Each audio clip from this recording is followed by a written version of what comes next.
Pois é, hoje mais uma Santa Ceia juntos, Santa Ceia do mês de julho. Eu tenho que te confessar que eu não imaginava que nós chegaríamos em julho fazendo Santa Ceia em nossas casas. Eu pensava que lá para junho, julho, isso tudo já tinha terminado. E olha, não terminou, né? Mas em nome de Jesus, vamos para frente. O importante é que estamos atravessando a tempestade. O importante é que estamos atravessando a noite escura. Na proteção de Deus, na graça de Deus, no amor de Deus, Ele tem nos trazido até aqui. Amém? Que essa seja uma semana de bênção, de força, como eu e a Bispa Lúcia falamos agora na hora da ministração do pão e do cálice, do santo corpo e do santo cálice de Jesus, tá bom? E agora, hoje eu quero trazer até você a palavra e quero continuar a mensagem que eu comecei a semana passada. Para quem está comigo hoje, porque hoje eu falo para todas as igrejas, Sara Nossa Terra, para quem está comigo hoje, quero dizer que domingo passado eu comecei a falar sobre deixa meu povo ir. Tempos de quarentena são tempos que nós gestamos avivamentos, são temas que nós estamos gestando libertações, mover de Deus, não só na sociedade de modo geral, mas também na nossa família, nos nossos filhos, nos nossos genros, noras, em toda nossa casa. E hoje eu quero dar sequência a esta palavra. Eu quero dar sequência à parte 2. Provavelmente eu vou fazer aí mais dois domingos nesta mesma sequência. Como Faraó resistiu a Moisés, resistiu ao Senhor, e como a mão do Senhor foi dura para com o Egito, e finalmente eles saíram com a bênção de Deus. Então hoje eu quero ir com você, começar com você, deixa meu povo ir, parte 2, lá no livro de Êxodo, capítulo 6, versículo 11. No primeiro momento em que Deus conversa com Moisés. Primeiro, Deus tinha uma missão que era ajudar a Moisés. Moisés precisava de ajuda. Moisés precisava de libertação interior, porque ele ficou muito tempo no deserto, e o deserto matou os sonhos de Moisés, e o deserto quebrou o espírito e a alma de Moisés, que era um príncipe, que era um homem valoroso, mas tanto sofrimento, tanta distância, tanta solidão, que ele acabou sendo quebrado. E aí, lá no capítulo 6, no versículo 11, Deus fala com ele, vá ter com o Faraó, rei do Egito, e fala-lhe que deixe meu povo sair da sua terra, E Moisés, porém, respondeu ao Senhor, dizendo, eis que os filhos de Israel não têm me ouvido, como, pois, me ouvirá Faraó? E se eu não sei falar bem, como pode, um matemático, Moisés tem livros escritos, inclusive, lá no Egito. Moisés era uma grande personalidade, antes, claro, do deserto quebrar a alma, a vida, a força de Moisés. Não obstante, falou o Senhor a Moisés e Arão, e lhes deu o mandamento para os filhos de Israel e para Faraó, rei do Egito, a fim de que tirasse os filhos de Israel da terra do Egito. Então, a primeira coisa que eu quero te mostrar hoje é, Moisés disse, Senhor, nem meu povo consegue me ouvir, nem meu povo, nesse momento, ele não estava na sarça. Sarça foi o capítulo 3, quando Deus apareceu na sarça ardendo, falou com ele, aí ele pegou o cajado, foi para a terra de Gósen, conversou com os chefes da casa de Israel, das tribos que eles tinham, os anciãos, mas eles não aceitaram a palavra de Moisés. Eles acharam, Moisés, você está meio fora da caixinha, sua cabeça, o deserto lá meio que cozinhou seu miolo da cabeça aí, esquentou muito sua vida.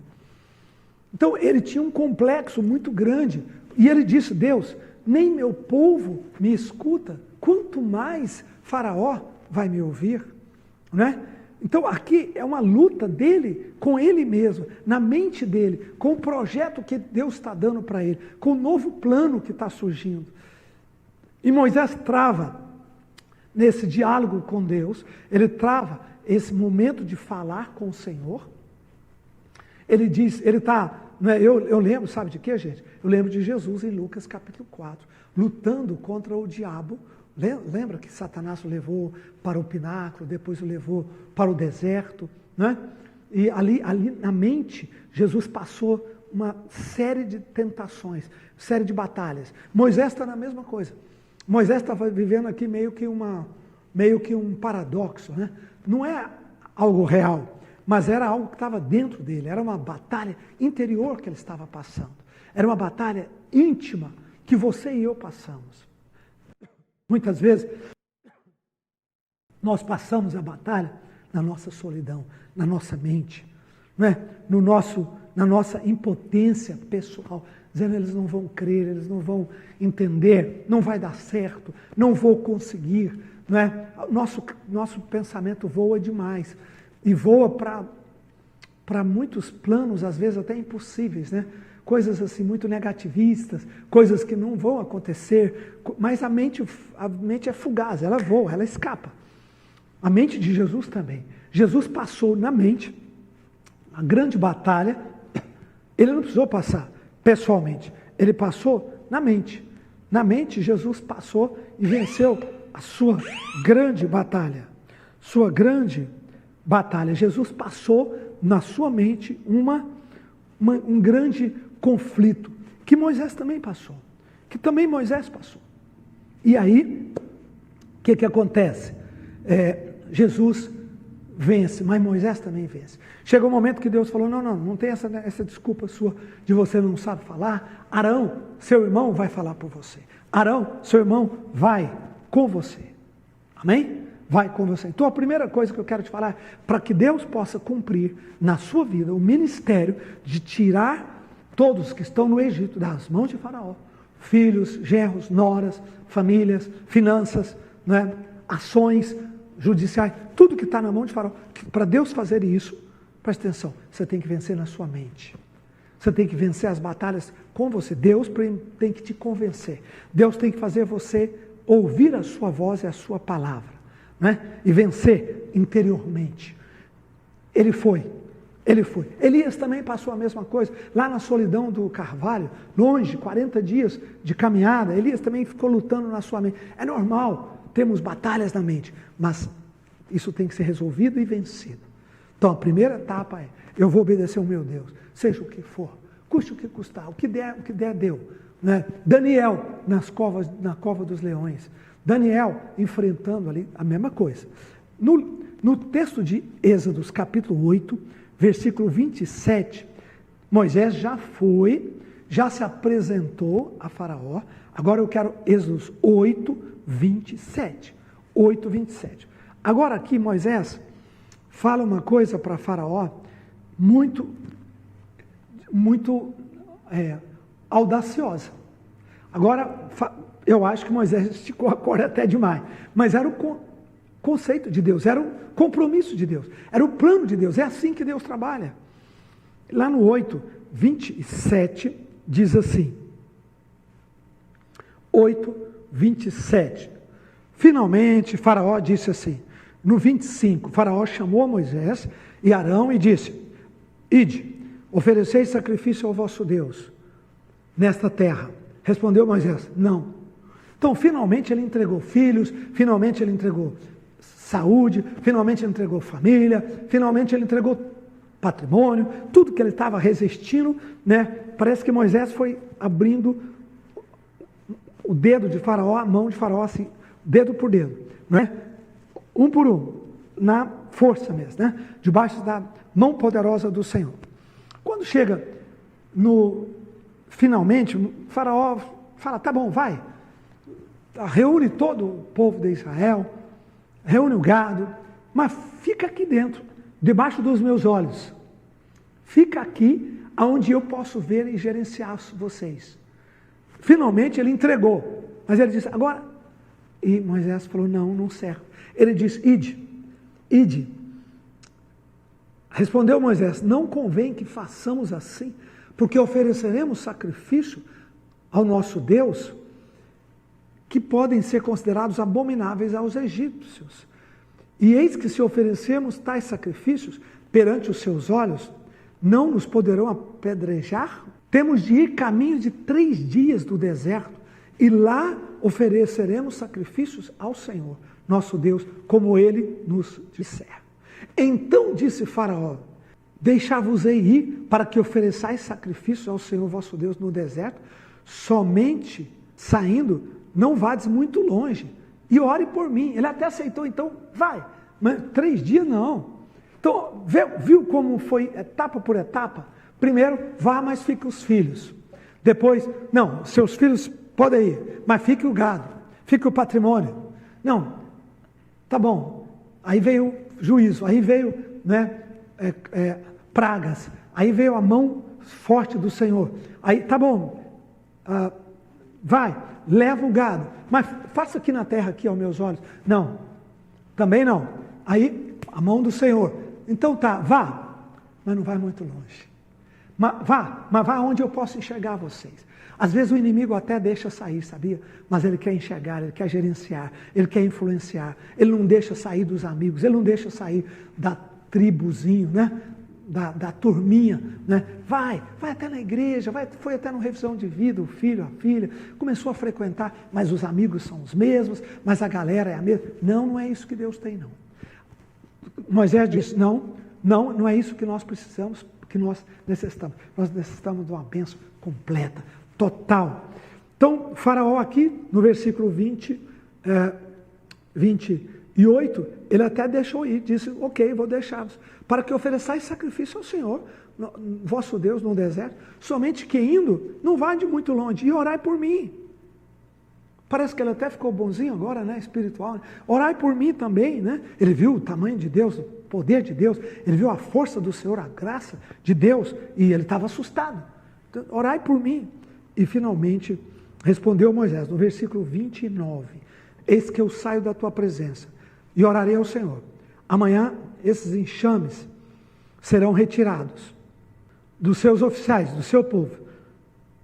Somente, Faraó, que não mais me engane, não deixando ir o povo para que ofereça sacrifícios ao Senhor.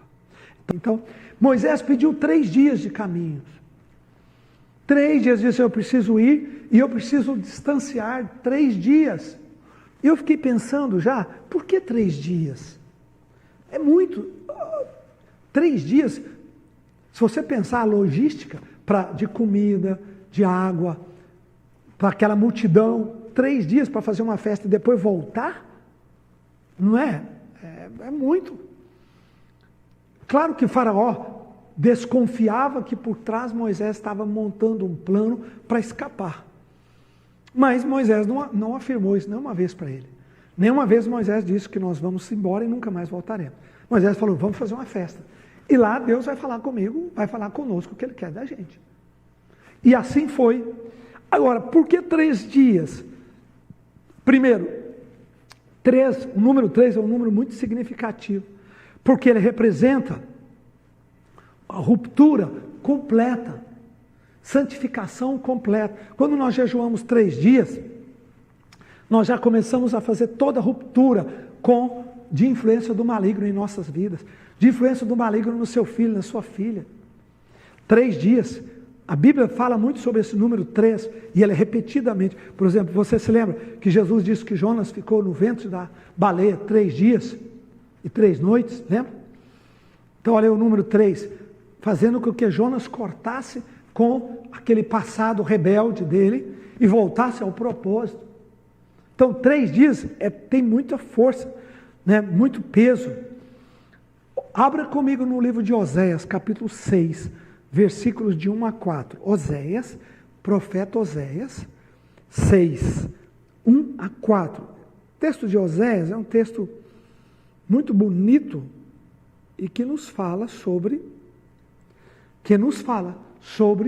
também o número 3, e que dá uma luz muito grande. Diz assim, vinde, tornemos ao Senhor, porque Ele nos despedaçou e nos sarará, fez a ferida e a ligará. Depois de 2 dias, nos revigorará. E no 3º dia, nos levantará, ou nos ressuscitará. E viveremos diante dele para sempre. Que benção, hein? 3 dias, 3 ciclos, 3 etapas completas. Conheçamos e prossigamos em conhecer ao Senhor. Como a alva é certa a sua vinda. E Ele descerá sobre nós como chuva serôdia que rega a terra. Maravilhoso, né? 3 dias. Depois do segundo dia vem um terceiro. Estaremos diante dele. Ele nos ressuscitará. Ele nos levantará. Eu estou fazendo o clamor do livramento toda noite. Às 10 da noite, às 11 da noite. Né? Cada um ora no horário que puder. Nós estamos aí, os pastores, os bispos, os diáconos, os líderes. Nós estamos já caminhando para 100 dias. 100 dias. Todo o povo que me escuta pela TV, pela rádio, participe conosco. Claro, se você puder. Muita gente já voltou a trabalhar, tem outras agendas, mas se você puder, nós vamos resgatar toda a nossa família. Nós vamos quebrar toda a força dessa pandemia. O poder de Deus vai trazer remédios, vacinas. Eu estou crendo que, nós já sabemos que temos boas notícias chegando. Mas eu creio, mais ainda, quem assistiu aí a Sara Conference esses dias, né, que fizemos desse final de semana, maravilhosa também, falando de avivamento, falando de como vencer crises, falando de como reconstruir a vida, como reconstruir um novo padrão de vida para o segundo semestre. O que significa isso? 3 dias. Como 3 dias? São 3 etapas. É uma linguagem simbólica, é uma linguagem espiritual. Né? Primeiro, sofrimento. Segundo, arrependimento. Terceiro, restauração. Repita comigo. Sofrimento, arrependimento e restauração. Sempre é assim. Por isso que fala 3 dias. Primeiro dia é o dia do arrependimento. Perdão, o dia do sofrimento. É quando vem a má notícia, é quando vem os golpes, é quando Deus quebra tudo. Tudo em nossas vidas. Segundo dia é o dia do arrependimento, quando nós rasgamos a alma, rasgamos o coração, choramos, vamos para o seu altar. E o terceiro dia é o dia da reconstrução, é o dia que Ele nos ressuscita, da ressurreição. Por isso que fala que são 3 dias. Amém? Então, depois de 3 dias, Ele nos ressuscitará. Depois do terceiro dia, Ele nos trará de volta. Amém? Que bênção. Graças a Deus. Que coisa maravilhosa. Então, aqui, nesse diálogo de Faraó com Moisés, ele vai conversando, né? E vai dizendo, não, pode ir, mas fica sua família, né? Vai só os homens. A primeira proposta foi só os homens. Avivamento só na vida dos maridos, só na vida dos pais. Não, nós não aceitamos isso. Tá, então vai e leva suas esposas, mas fica os filhos. Não, nossos filhos vão participar conosco. Nossos filhos são nossa herança espiritual. Vamos aceitar isso não, eles têm que vir conosco. Tá, então leva os seus filhos, mas fica seu patrimônio, não dá dízimo, não dá oferta, não dá semente. Não. Nós precisamos do nosso patrimônio para ir, nós precisamos do nosso patrimônio para chegar e ministrar ao Senhor. Nada nosso vai ficar sob a mão, a garra de Faraó, né? Tá, então leva o patrimônio, leva o gado, leva, mas debaixo dos meus olhos, aonde eu enxergo, tá bom? Os amigos não, a galera não, são 3 dias de viagem.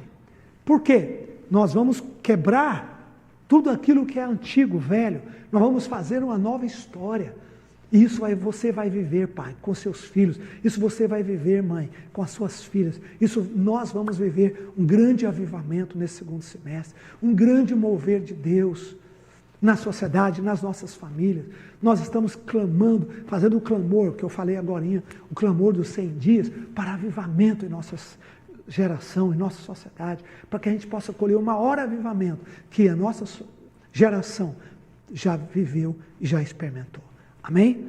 Graças a Deus. No capítulo 10, versículo 9, 9, eu dei esse versículo na semana passada. Capítulo 10, versículo 9. Respondeu Moisés, havemos de ir com nossos jovens, com nossos velhos, com as nossas filhas, com nossos rebanhos, com o nosso gado. Havemos de ir porque temos que celebrar festa ao Senhor. Eu tenho profetizado isso a cada dia, cada noite de oração, cada noite de vigília, cada tempo de jejum. Vocês perceberam que eu dei uma chupadinha, né? Jejum, precisa, vamos lá, vamos. Então, cada um deles, não vou aceitar. Mas ele disse, não, nós queremos toda a bênção, completa, para servir ao nosso Deus, para oferecer diante do Senhor. Amém? Maravilhoso, maravilhoso. E, para encerrar, eu quero que você vá comigo para Jeremias 31, o último texto de hoje, livro de Jeremias, capítulo 31. Que versículo lindo. Que promessa. Versículos 16 e 17.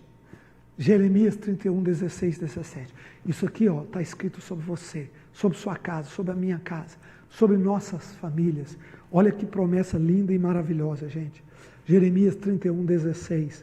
Que ele diz assim: assim diz o Senhor, reprime a tua voz de choro, forte, e as lágrimas dos teus olhos, porque a recompensa para as tuas obras, diz o Senhor, pois os seus filhos voltarão da terra do inimigo. O que é isso? É exatamente o que Moisés fez. Tirou Israel da terra do inimigo. A esperança para o teu futuro, diz o Senhor, porque os seus filhos voltarão para os seus territórios. O que é isso? Jeremias 31, 16. Que promessa é essa? Para a sua vida, para a sua família, para seus filhos, para a sua casa. Assim diz o Senhor, reprime a tua voz de choro e as lágrimas. No terceiro dia, terceira fase, não é mais de choro, é de alegria, é de ressurreição.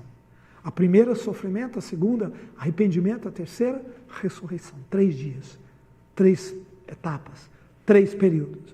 Assim diz o Senhor, reprime a tua voz de choro e as lágrimas dos teus olhos, porque a recompensa para as tuas obras, diz o Senhor, os teus filhos voltarão da terra do inimigo, a esperança para o teu futuro, diz o Senhor, porque os teus filhos voltarão para os teus territórios.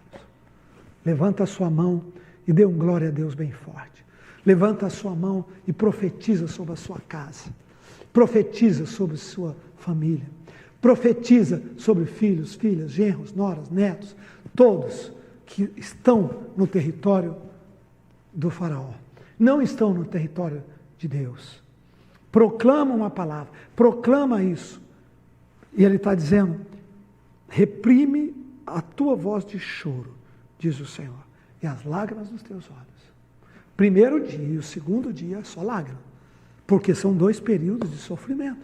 Sofrimento e arrependimento. Mas o terceiro é ressurreição, é alegria. Nós vamos viver isso. Nós vamos poder abrir nossas igrejas, na graça de Deus, juntar todo mundo.